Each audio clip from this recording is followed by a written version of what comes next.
Eu quero contar para vocês que eu tenho o transtorno bipolar do humor. A famosa bipolaridade, aquela que as pessoas fazem muitas críticas a respeito da pessoa bipolar. Na maioria das vezes, as pessoas que criticam e falam fulano é bipolar é porque elas nunca leram absolutamente nada a respeito da doença. Nunca leram, nunca estudaram, nunca ouviram um podcast, nunca ouviram um minuto sequer de um médico falando e não entendem nada da doença. Hoje eu quero contar para vocês rapidamente, porque eu quero fazer uma oração para você, por você. Eu quero contar que a culpa não é nossa. Ninguém escolhe ter uma doença renal, ninguém escolhe ter uma doença física, ninguém escolhe quebrar a coluna, ninguém escolhe ter um problema de coluna, ninguém escolhe ser bipolar. Então, eu gostaria de te dizer que o bipolar, ele não é só muito alegre num momento e muito triste no outro, que hoje ele cumprimenta o porteiro e amanhã ele não cumprimenta o porteiro. Eu ouço muito essa expressão. Não é assim. Infelizmente, são vários episódios de mania, e mania aqui não é mania de fazer isso, mania de fazer aquilo, não. Episódio maníaco, mania depressiva, mania no sentido de a pessoa estar com euforia. Nós temos o estado eufórico, nós temos o estado misto, que é o mais difícil.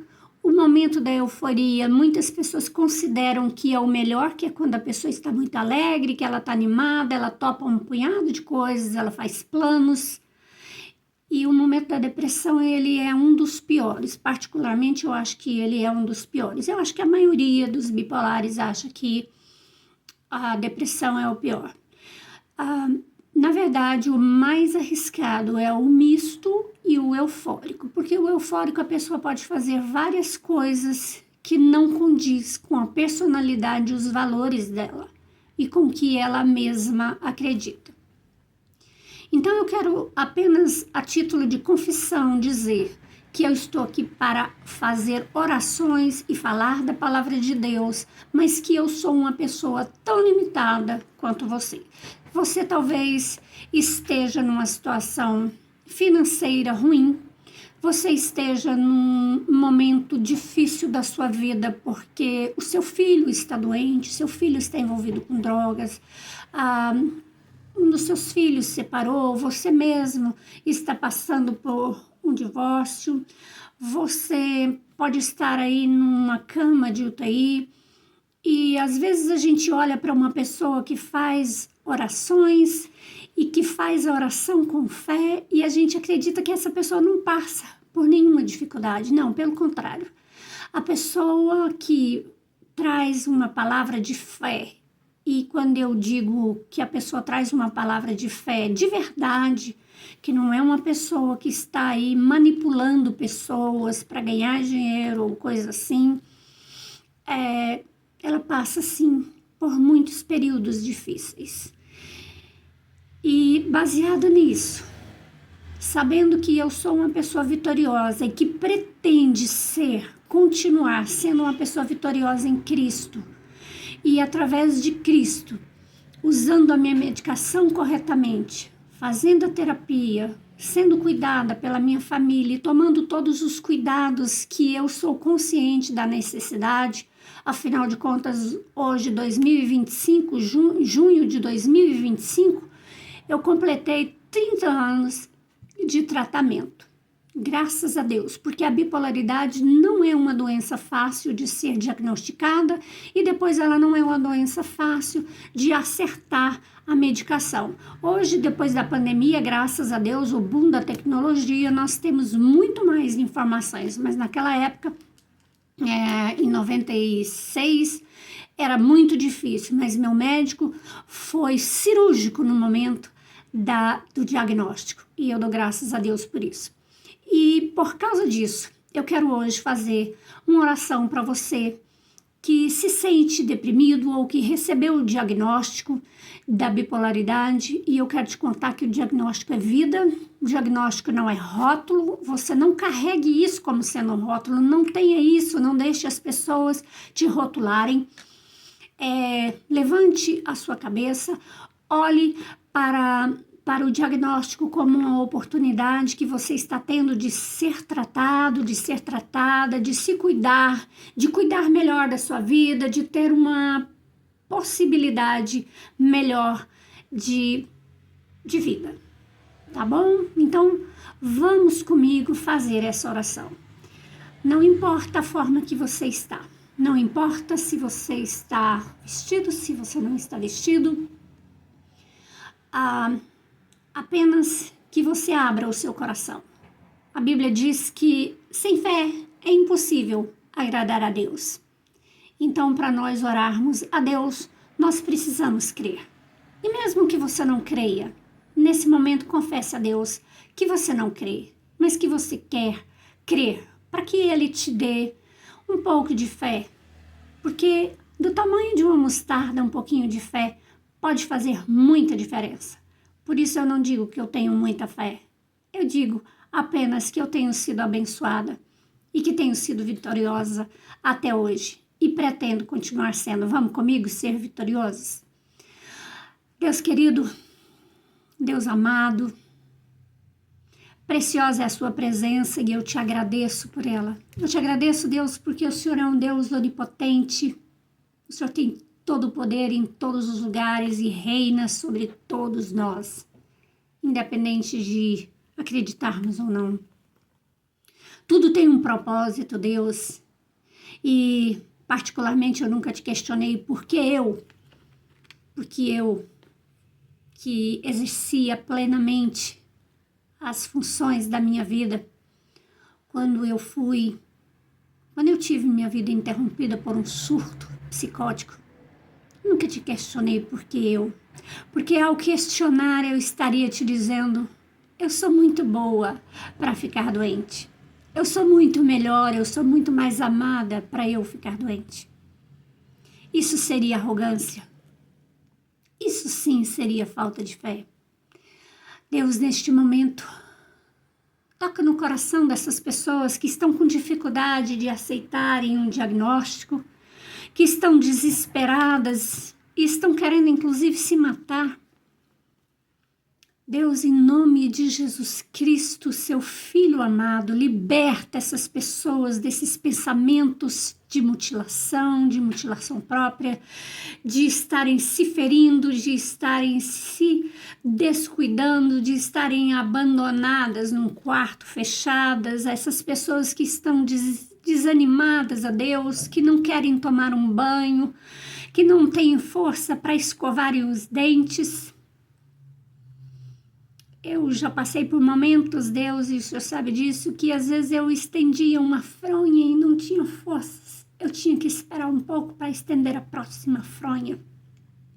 Quantos momentos, ó Deus, eu passei no meu quarto, depois da morte do meu pai, principalmente, que eu não tinha ânimo para absolutamente nada.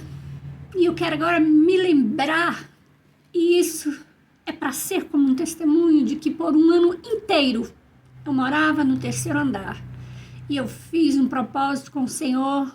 Eu que nem sou de fazer propósitos, aqueles propósitos de fim de ano que as igrejas estimulam as pessoas a fazerem uma lista. Eu fiz um propósito de descer todos os dias pelo elevador. Aquilo me era tão difícil e eu me lembro de uma pessoa rir de mim. Porque eu propus diante do Senhor que todos os dias, durante aquele ano, eu desceria no 3º andar, pelo elevador. Só o Senhor, a minha mãe e eu sabem como foi difícil para mim. Às vezes era 10 horas da noite e eu ainda não tinha conseguido descer. Eu estava cheia de medicação, eu só chorava, estava muito magra e eu dependia 100% do Senhor. E o Senhor me tirou daquilo. logo depois daquele ano que eu consegui por 365 dias descer pelo elevador. Eu tinha vergonha do porteiro me ver todos os dias, todas as noites, aliás, às vezes descendo e simplesmente indo até o portão e voltando. Eu ficava imaginando o que será que ele está pensando que essa mulher faz ao descer, simplesmente vir e voltar. Mas eu não me deixei vencer por isso. No próximo ano, quando terminou, 31 de dezembro, eu disse: Senhor, eu vou descer pelas escadas. 3 lances de escadas. Eu vou descer por mais um ano e agora eu vou ser mais vencedora porque eu vou descer pelas escadas. E naquele fim de ano eu comecei a ter a síndrome das pernas inquietas. As minhas pernas eram muito inquietas e eu esfregava uma na outra. Então, quando eu fui ao meu médico, ele disse: Hebe, você está com uma síndrome. E eu fui ler a respeito, ele me deu uma medicação. Eu tomei a medicação e a medicação foi horrível. E eu fui ler a respeito e descobri que aquilo podia ser falta de exercício. E então, ao invés de descer pelas escadas, eu me inscrevi numa academia, mesmo sem poder pagar. Eu disse: Senhor, eu vou naquela academia todos os dias, mesmo que eu não faça o exercício. E era uma academia cara, mas era mais perto da minha casa, eu tinha que ir. E quando eu me proponho fazer alguma coisa, eu realmente faço. E tento fazer o meu melhor. E o senhor sabe disso. Então, eu passava por um quarteirão, eu entrava por uma catraca e saía na outra catraca. Era uma academia grande. E algumas vezes eu conseguia fazer alongamento. E teve 2 professoras da academia que foram excelentes comigo.